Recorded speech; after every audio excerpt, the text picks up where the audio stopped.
Fala, galerinha! Energia! Na aula de hoje vamos começar um capítulo sobre radioatividade. Meu nome é Fernando Mota, professor de Química Pura. E já aí, já toca o sininho aí, se inscreva no canal, dá o seu like, compartilha e toca a vinheta, papai! Curso de Química com o professor Fernando Mota.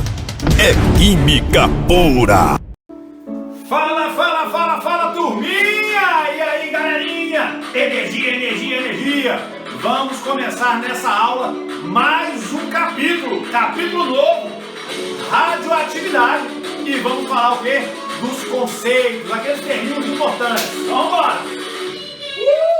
Essa música é o bichão, menino! Galera, olha só, deixa eu pegar meus pincéis. Então, mais um capítulo aí, tá? Iniciando mais um capítulo, radioatividade, assunto que não cai no Enem, não cai nas provas, despenca, tá? Essa matériazinha aqui a galera gosta de cobrar, tá bom?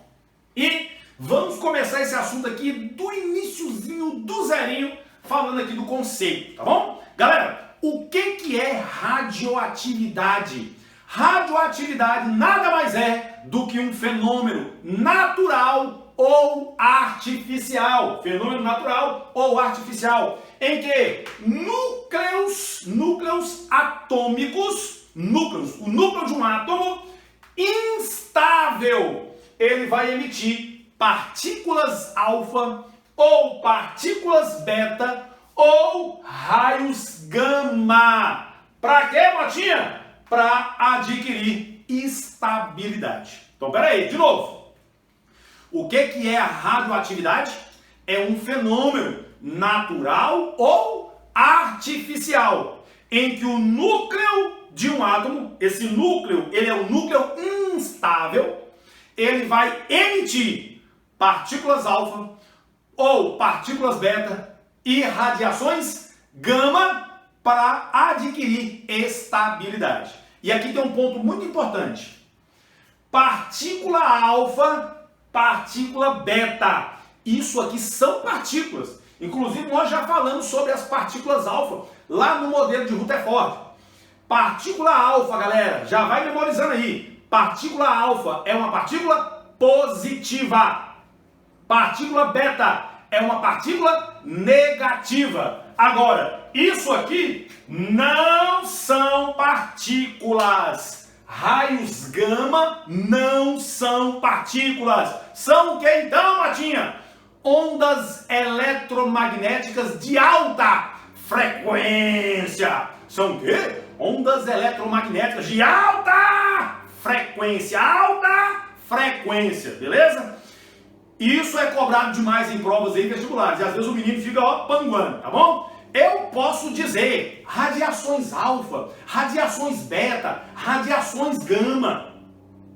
Eu só não posso falar partículas gama, tá? Porque partícula aqui é somente as alfa e as betas, tá bom? Show de bola! Então olha só, então nesse fenômeno aqui, o processo reacional vai ocorrer onde? No núcleo do átomo. Lembra que você vai ter o átomo? Nesse átomo, você tem um núcleo, beleza? E o que você tem no núcleo? No núcleo nós temos o quê? No núcleo nós temos prótons e nêutrons. E aqui na eletrosfera nós temos quem? Os elétrons. As reações nucleares, galera, elas ocorrem no núcleo. As reações químicas ocorrem na eletrosfera. Então escrevam aí hashtag OBS. Coloca aí hashtag OBS. Não confundam reações químicas com reações nucleares. Não confundam reações químicas com reações nucleares. As reações químicas ocorrem na eletrosfera.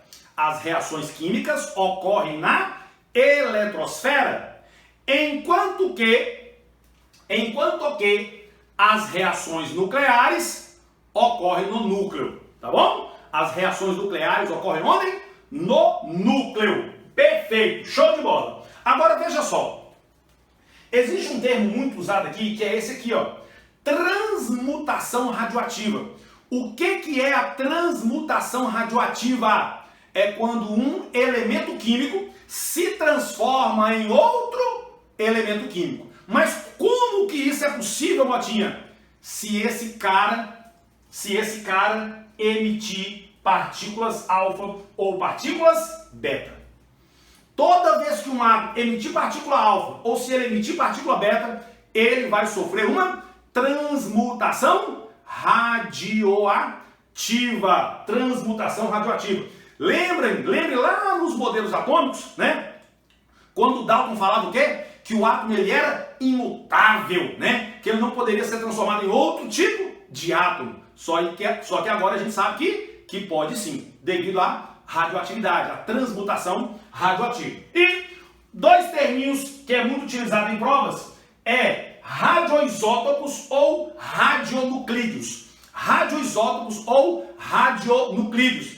Tudo isso se refere a quê? Átomos radioativos, tá? Átomos que emitem radiações. Agora a gente vai compreender como que é a parada da energia envolvida dentro do núcleo, beleza? Então, ó, passa o quadro e vamos embora. Passa o quadro. Passamos o quadro e vamos embora. Olha só, galera.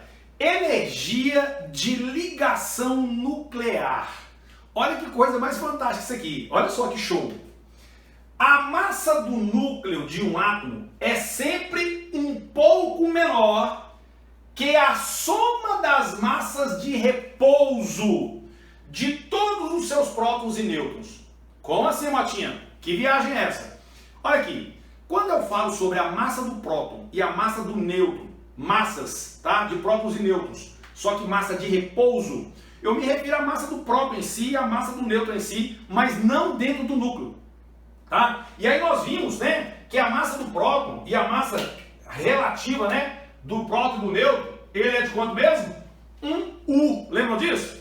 A massa de repouso, tá? A massa relativa é de 1U. Quanto que vale esse 1U aqui mesmo, hein? Aproximadamente 1,66 vezes 10 a menos 24 gramas. Uma massa bem pequenininha. Então, essa seria a massa do próton e do nêutron, tá? De repouso. Só que o que acontece? Esses prótons e nêutrons, eles se juntam para formar um núcleo, tá? Então olha só como é que é a parada. Esses prótons e nêutrons se juntam para formar o núcleo. Depois de juntado, se eu somasse, tá, todas as massas dos prótons e nêutrons no repouso, esse valor vai ser um pouco menor, ou melhor, ali vai ser um pouco maior que a massa do núcleo, depois de formada. De novo. Eu tenho ali 10 prótons e 10 nêutrons. Teoricamente eu teria o quê? 20U de massa, perfeito? Mas, quando eu vou olhar a massa, medir a massa desse núcleo formado, essa massa ela vai dar menor que 20U, um pouquinho menor que 20U. A massa aqui vai dar um pouquinho menor que 20U. O porquê disso? Lembra que Einstein já falava sobre a transformação de massa em energia? Essa diferençazinha de massa é justamente o que a gente chama de falta de massa ou defeito de massa. Essa pequena diferençazinha de massa, ela é convertida em energia quando os prótons e nêutrons se juntam. Quando os prótons e nêutrons se juntam, uma energia ela é liberada. Essa energia liberada, ela é chamada de energia de ligação nuclear. Algo muito parecido lá com energia de ligação química, lembra disso? Quando os átomos se ligam, eles se ligam e liberam energia para ficarem mais estáveis. Lá na ligação química, a gente vai ver aí esse assunto, mas vocês já viram, né? Então, ó, quando os átomos se ligam, há uma liberação de energia. Aqui também teremos isso. Quando os prótons e os nêutrons se juntam para formar um núcleo, há liberação de energia. E essa energia é chamada de energia nuclear, energia de ligação nuclear. Só que olha só, essa energia liberada, tende a estabilizar o núcleo. Mas mesmo assim, muitos átomos têm o seu núcleo instável. E devido a essa instabilidade, eles vão ter que emitir o quê? Radiações. Vai ter que emitir partícula alfa, partícula beta e radiação gama para ficarem estáveis. Então a gente precisa compreender aqui um pouco essa relação de prótons e nêutrons com relação à estabilidade nuclear. E o que a gente vai fazer agora, galerinha? Passar o quadro novamente. Vamos embora. Passa o quadro novamente. Passa o quadro, passa o quadro. Passou o quadro, passou o quadro. Passou o quadro, estamos de volta. É VaptVult. Olha aqui, galera. Veja bem. Estabilidade e instabilidade dos núcleos. Gente, olha só que interessante. Existe um átomo, tá? Que é o átomo de hidrogênio, que ele tem o quê? Um próton. Existe um átomo de hidrogênio, um próton e não tem nêutron. E não tem nêutron, tá? Então existe um átomo do hidrogênio que não tem nêutron, ele só tem um próton, ok? Nós vimos isso lá atrás, em matéria e energia. Matéria e energia, que nós temos o quê? Nós temos o hidrogênio, o deutério e o trítio, né? O hidrogênio comum, o deutério e o trítio. O hidrogênio comum, galera, ele não tem o quê? Ele não tem nêutron, beleza? Só que o que acontece? À medida que aumenta o número de prótons, existe uma tendência muito grande de aumentar o número de nêutrons. Por quê, Motinha? Lembrem-se de que próton com próton se repele. Próton com próton se repele, tá? E aí, quanto maior o número de prótons, maior vai ter que ser também o número de nêutrons para participar, né, do distanciamento desses prótons, para dar uma estabilidade maior para o núcleo, evitando aí, diminuindo, né, essas repulsões. Só que não é só o nêutron que é responsável aí pela estabilidade do núcleo. Existe uma outra força que é muito mais importante, que é a força nuclear forte. Essa força nuclear forte, ela mantém esses prótons aí unidos dentro desse núcleo, beleza? Mas só que tem um detalhe. Então, peraí. Então, nós temos contribuindo aí com a instabilidade, né, do núcleo, os nêutrons e essa força nuclear forte, que não é tão bem conhecida aí não, tá? Beleza. Só que tem um detalhe muito grande aí.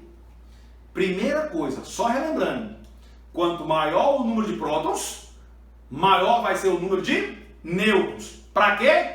Para haver uma estabilidade do núcleo.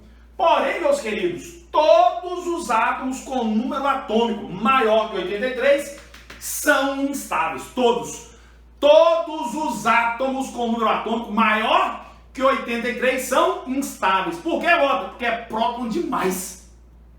É tantos prótons, que, ô meu querido, não tem nêutron, não tem força nuclear que estabilize essa parada, tá? Vai haver uma repulsão eletrostática muito grande, tá? E, portanto, esse núcleo, ele é instável, portanto, esse cara vai emitir radiações. Ele vai ser um elemento radioativo. Lembra que a radioatividade é um fenômeno natural ou, né, artificial, que vai emitir radiações alfa, beta ou radiações gama para adquirir o quê? Estabilidade. Pois bem, só que tem um detalhe.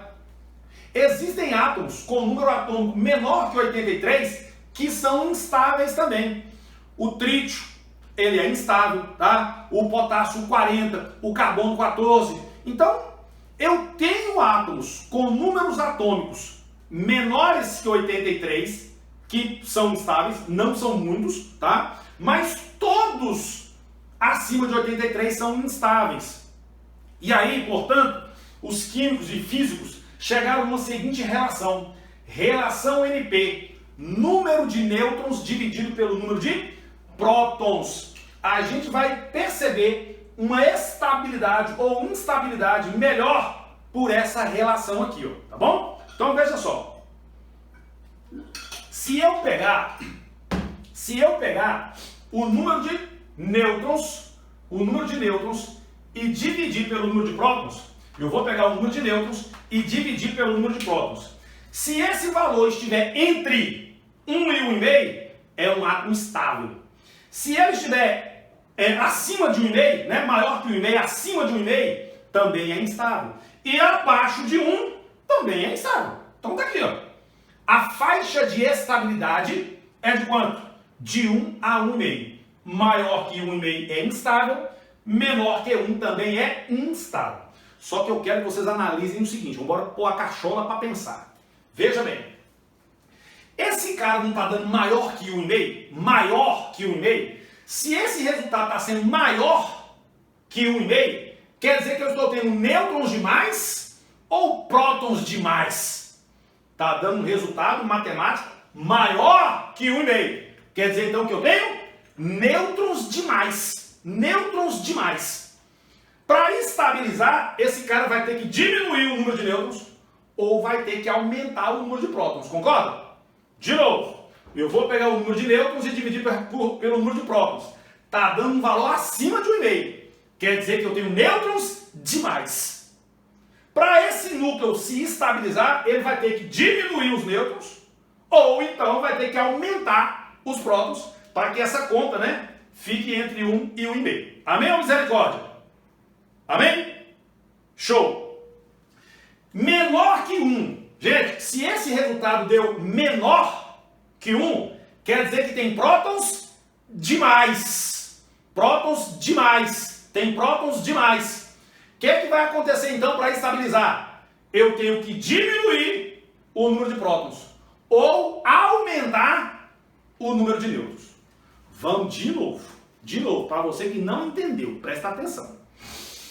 Eu estou pegando o número de nêutrons e dividindo pelo número de prótons. Se esse cara for muito grande, esse resultado dá grande. Não é assim? Se esse cara de baixo for muito grande, esse resultado dá pequeno. Matematicamente falando. Aqui em cima, número muito grande, resultado muito grande. Se esse P for muito grande, aí já dá um resultado muito pequeno. A relação está sendo menor que 1. Se a relação está sendo menor que 1, quer dizer que tem prótons demais. Tem prótons demais. O que vai ter que acontecer para esse núcleo estabilizar? Diminuir a quantidade de prótons ou então aumentar a quantidade de nêutrons. Nesse outro caso, deu um resultado acima de 1,5. Se esse resultado for muito grande, quer dizer que o número de nêutrons é muito grande. Para estabilizar o átomo, o núcleo, esse N tem que diminuir ou esse P tem que aumentar. Aí vamos embora ver aqui as possibilidades de reações. Olha aqui, ó, #OBS. Vou falar coisas muito importantes aqui, presta atenção. Primeira coisa que eu quero que vocês entendam. Vocês vão bater o oizão aí, ó, nessa equação. Vão bater o olhão aí, ó. Bate o olhão nessas equações aí, ó. Bate o olhão nessas equações. Primeira coisa que vocês têm que saber. Eu preciso fazer aqui, ou analisar aqui, um balanço de carga e um balanço de massa. Balanço de carga e balanço de massa. Como assim, Motinha? A massa total do lado de cá tem que ser igual à massa total do lado de lá. A carga total do lado de cá tem que ser igual à carga total do lado de lá. Então, veja comigo. Confere aqui comigo. Aqui, ó, é um nêutron. Carga 0, massa 1. Aqui é o próton. Carga mais 1, massa 1. Aqui é o elétron. Carga menos 1 e zerinho aqui de massa 0. Massa desprezível. Pelo amor de Jeová. O elétron tem massa. Só que a massa é tão pequena, tão pequena, tão pequena. Ela é o quê? Quase 2.000 vezes menor que a massa do próton. Que a gente diz que é o quê? Desprezível e representa como zero. Mostra o que é isso aqui? Isso é um antineutrino. É a antimatéria do nêutron. Preocupa com ele não. Está aqui só para poder fazer parte do cenário, tá bom? Então a massa dele você esquece, a carga dele você esquece. Vamos analisar só esse ponto aqui, ó. Então qual é a massa do lado de cá? 1. E a massa do lado de lá? 1 mais 0, 1 também. Beleza? Qual a carga do lado de cá? A carga do lado de cá? 0. E do lado de lá? Mais 1 com menos 1, 0. Repare que a carga do lado de lá e a carga do lado de cá são iguais. A massa do lado de lá e a massa do lado de cá são iguais. Olha de baixo. 1. E aqui? 1. E aqui? 0. Qual é a massa do lado de cá? 0. E aqui? Opa! Qual é a massa do lado de cá? 1. E a massa aqui? 1. A carga aqui? Mais 1. E do lado de lá? 0 com mais 1? mais 1. Bonitinho. Olha esse bonitão aqui, ó. Olha esse bonitão. Massa, 238. E do lado de lá, 234 com 4, 238. Bateu também a massa. Aqui, 92. E do lado de lá, 90 mais 2, 92 de carga, de prótons. Tá? Como é que eu sei qual que é o próton, qual que é a massa? O maior é sempre a massa. O maior vai ser sempre a massa, tá bom? Pode ser até igual, tá? Mas o maior aí, ó, vai ser a massa. Beleza. Olha de baixo. Olha de baixo. Repare, galera, que aqui eu escrevi, ó. Eu escrevi o número atômico em cima e a massa embaixo. Aqui eu já fiz o contrário. A massa eu coloquei em cima e o número atômico, o número de prótons embaixo, ó. Pode acontecer as duas representações em provas aí, ó, tá? E não preocupe com isso. Só lembre o seguinte, entre os dois, o maior vai ser a massa, o menor o número atômico. Então confere comigo. 33 prótons e aqui tem um elétron.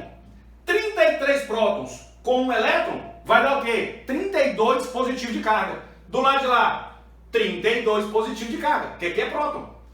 Aqui em cima, 73. A massa do elétron é desprezível. E do lado de lá, 73. Então existe aqui um balanço de massa e um balanço de carga. Ok. Vamos agora para os detalhes. Vamos para os detalhes. O nêutron, galera, ele pode se desintegrar. O nêutron pode se desintegrar. E quando ele se desintegra, ele vira um próton e um elétron. Olha que doido! O nêutron está lá dentro do núcleo. Ele se desintegra, o nêutron se desintegra, vira um próton e um elétron.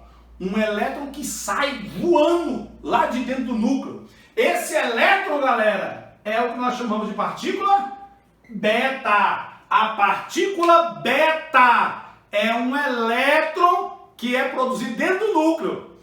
Olha que doido! A partícula beta é um elétron que é produzido dentro do núcleo pela desintegração de um nêutron. Agora, olha essa situação aqui. Um próton, ele pode sofrer uma reação. O próton ele pode se desintegrar, virar um nêutron e um elétron positivo. Esse elétron positivo, ele é chamado de positron. O que é um positron? É um elétron positivo. É uma partícula igualzinho ao elétron, só que de carga positiva, chamado de positron, ok? Nessa reação aqui, eu tenho essa partícula que você já conhece, que é a partícula alfa. Então aqui, ó, nós temos a partícula alfa. Então veja bem, partícula beta é um elétron. Partícula beta é um elétron. Só que esse elétron foi produzido dentro do núcleo. Como? Desintegração de um nêutron. Tá bom? O que é um positron? É um elétron positivo. E a partícula alfa, que é formada por 2 prótons e 2 nêutrons. Normalmente, o que acontece? Acima de 83 prótons, os átomos tendem a emitir partícula alfa. Acima de 83 prótons, esses caras tendem a emitir partícula alfa para reduzir aí o número de prótons e de nêutrons, tá? E essa reação, meus queridos, olha que doido. Esse cara aqui comeu um elétron, ele capturou um elétron. Normalmente o elétron da eletrosfera é justamente o elétron da camada K, que é absorvido pelo núcleo. É a camada mais próxima do núcleo. Então o núcleo ele pode engolir um elétron que está na camada K. Isso é chamado de reação por captura K. Então isso aqui, ó, captura K. Reação por captura K. Beleza? Ok, então eu estou apresentando para vocês a partícula beta, a partícula alfa, o positron e essa reação que é conhecida como reação por captura K. Agora, vamos raciocinar aqui agora de novo. Vamos voltar para cá. Esse cara aqui, o átomo, né? O núcleo do átomo tem essa característica. O NP dele é maior que 1,5. Se o NP é maior que 1,5, quer dizer que o N é muito grande, tem muito nêutron. Como que esse cara vai estabilizar? Diminuindo o número de nêutrons. Então, esse cara aqui, esse átomo, ele tende a emitir nêutron. Ele tende a emitir nêutron. Ele tende a emitir nêutron. Porque olha só, deu acima de 1,5. Se deu acima de 1,5, eu tenho muitos nêutrons. Então esse átomo aqui, para estabilizar, tem uma tendência a emitir nêutron. Ou então o quê? Um nêutron pode desintegrar. Se o nêutron se desintegra, eu estou diminuindo o número de nêutrons. O nêutron se desintegra e ele emite o quê? Partícula beta, porque esse próton fica no núcleo. Então, esse cara, para estabilizar, ele pode emitir um nêutron ou ele pode emitir uma partícula beta. Pode emitir partícula beta. E de vez em quando isso aqui cai em prova. Isso aqui pode cair em prova. Só que eu quero que vocês raciocinem, tá? É só raciocinar para ver se faz sentido. Se está acima de 1,5, eu vou ter que diminuir o número de nêutrons. Então ele pode emitir nêutrons. Ou então o seguinte, o nêutron pode desintegrar. E quando o nêutron desintegra, ele emite o quê? Emite beta. Então emite o beta, isso vai diminuir então aí o número de nêutrons. Agora, e esse cara? Deu menor que 1. Se deu menor que 1, quer dizer que tem prótons demais. Tem prótons demais. Vai ter que diminuir o número de prótons. Como é que eu faço para diminuir o número de prótons? Como é que eu faço para diminuir o número de prótons? Emitindo pósitron. Porque quando emite pósitron, um próton se desintegra e ainda aumenta o número de nêutrons. Então eu vou diminuir aqui e vou aumentar aqui. Então esse cara aqui pode emitir, esse cara aqui ó, pode emitir o quê? Positron. Emitir pósitron. O que mais que pode acontecer? Olha lá. É menor que 1. Se é menor que 1, tem prótons demais. Se tem prótons demais, eu vou ter que o quê? Diminuir a quantidade de prótons. Diminuindo a quantidade de prótons, ele pode o quê? Emitir o famoso positron. Ele emite o positron, aumenta também o quê? Os nêutrons. Outra reação por captura K. Olha só, tem 33 prótons aqui e agora tem 32 prótons. Diminuiu a quantidade de prótons por emissão. Reação por captura K. Então ele pode fazer o quê? Sofrer uma reação por captura. Vou escrever assim, ó, só assim. Reação K. Reação por captura K. Galera, show de bola. Dá uma revisada nessa aula, tá? Nós começamos aí a introduzir o assunto de radioatividade. Nós já vimos bastante coisa nessa aulinha. Então dá uma revisada aí. Anota nos seus cadernos esses termos importantes, tá? Porque isso aqui vai ajudar demais a nossa compreensão lá pra frente. Belezinha? Então, beijo no coração. Energia. Cadê a música? Tem música, Motinha? Tem música! Galera, que Deus abençoe. Valeu! É Química Pura! Curso de Química com o professor Fernando Mota. O curso completo que te prepara para qualquer desafio.